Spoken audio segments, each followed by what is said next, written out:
5 अनाथ बेटियों की जालिम चाची के साथ होली। दिव्या, दृष्टि, रेखा, सुमन, गीता पांचों बहनें फूट फूट कर रो रही थी। तभी उनके चाचा रोते हुए घर पर आते हैं। चाचा जी आप आ गए? कहाँ है हमारे माता पिता?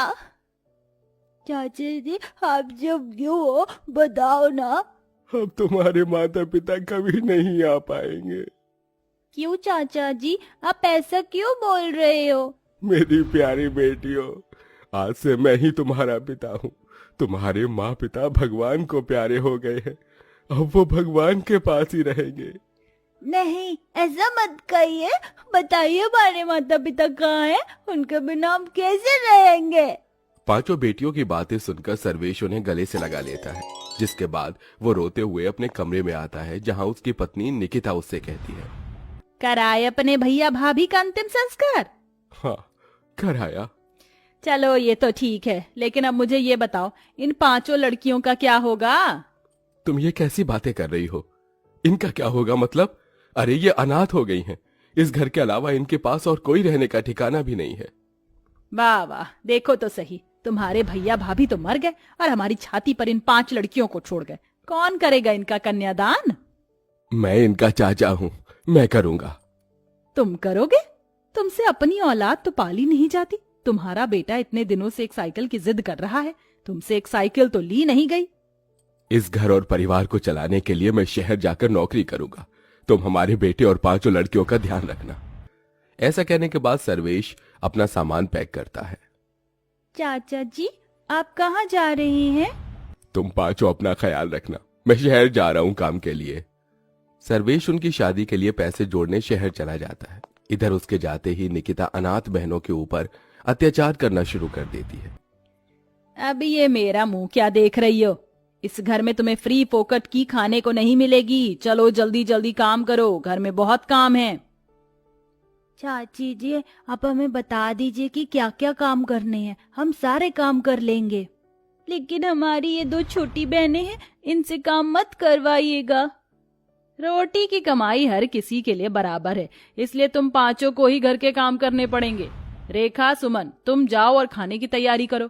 और इधर सुन गीता, तू घर की साफ सफाई कर। इसमें तेरी 2 छोटी बहन हैं, तेरी मदद करेंगी। मैं थोड़ी देर आराम करने जा रही हूँ।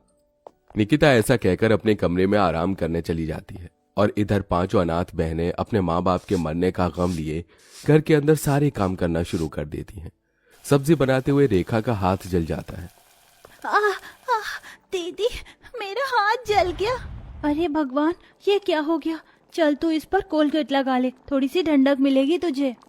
सुमन रेखा के हाथ पर कोलगेट लगा देती है। जैसे ही निकिता ये देखती है, वो फौरन सुमन के मुंह पर एक जोरदार तमाचा मारती है। क्यों री? कोलगेट क्या तेरे माता पिता यहाँ रख कर जा रहे हैं, जो लाडो रानी प्यार प्यार में अपनी बहन के हाथ पर लगाई जा रही हैं? रेखा का हाथ जल गया था चाची, बस इसीलिए।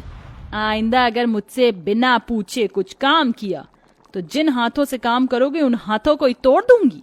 ऐसा कहकर निकिता चली जाती है। जैसे तैसे करके दोनों बहनें खाना बनाती हैं।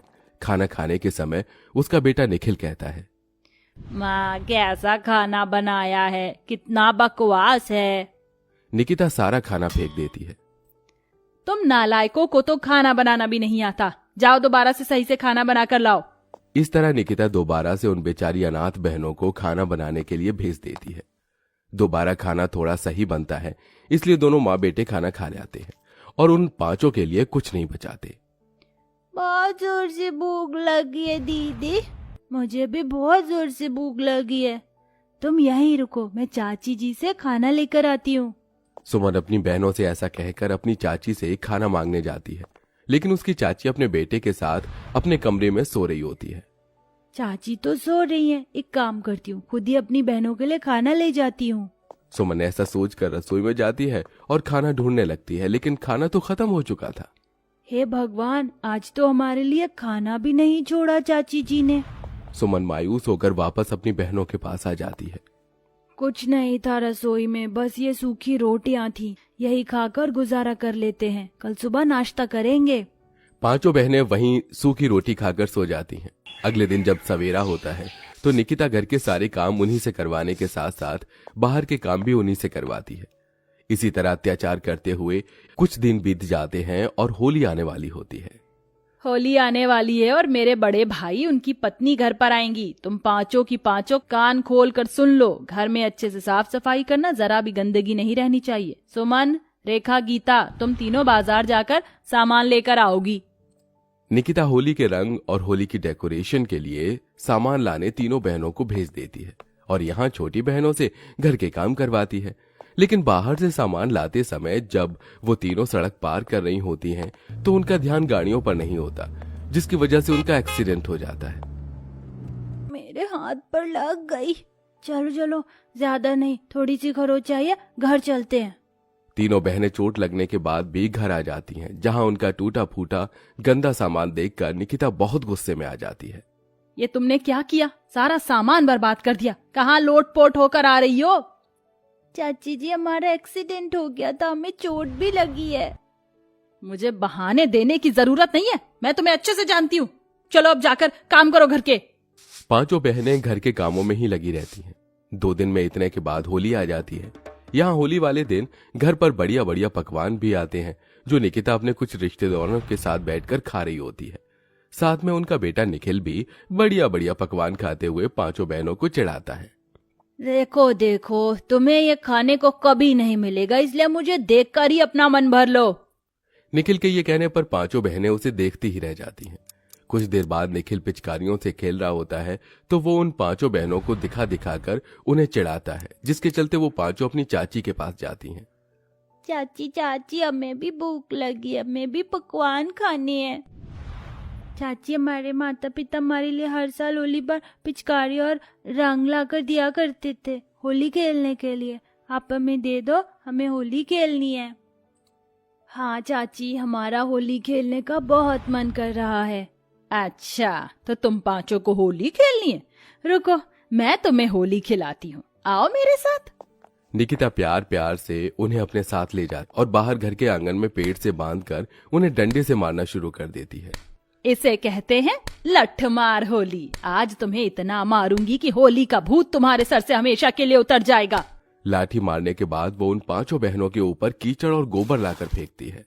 गुलाब और रंग से होली खेलने की तुम्हारी औकात नहीं, इसलिए तुम्हारे लिए कीचड़ और गोबर ही सही है।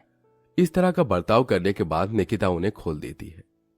खत्म हो गई तुम्हारी होली। अब हाथ मुंह धोकर घर में बाकी के काम है, देख लो। ऐसा कहकर वो चली जाती है और पांचों बहनें रोती रह जाती हैं।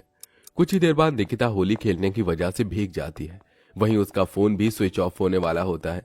वो घर में चार्जिंग पर अपना फोन लगाने आती है। उसी दौरान उसे बहुत तेज करंट लगता है। ये देख पांचों बहनें उसे बचाने के लिए उसका हाथ लकड़ी से मारकर बोर्ड से छुड़ा देती हैं। चाची जी, होश में आइए, आपको कुछ नहीं होगा। चाची जी, होश में आने की कोशिश कीजिए। तभी निकिता को होश आता है। ये सब देखने के बाद उसे अपनी गलती का एहसास होता है। कुछ देर पहले ही मैंने तुम्हारे पर इतने अत्याचार किए और जब से तुम इस घर में रह रही हो तब से ही मैं तुम्हारे ऊपर अत्याचार करती आ रही हूँ, लेकिन फिर भी तुमने मेरी जान बचाई। इसका शुक्रिया अदा मैं तुमसे कैसे करूं? निकिता पांचों बहनों से माफी मांगती है। उसी समय सर्वेश आ जाता है।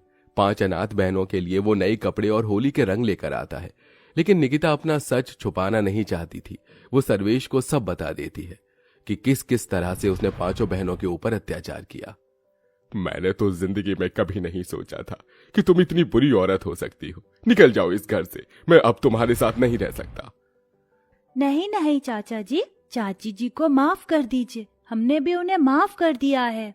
पांचों बहनें एक ही बात कहती हैं, जिसे सुनकर सर्वेश भी निकिता को माफ कर देता है और उसे दूसरा मौका दे देता है।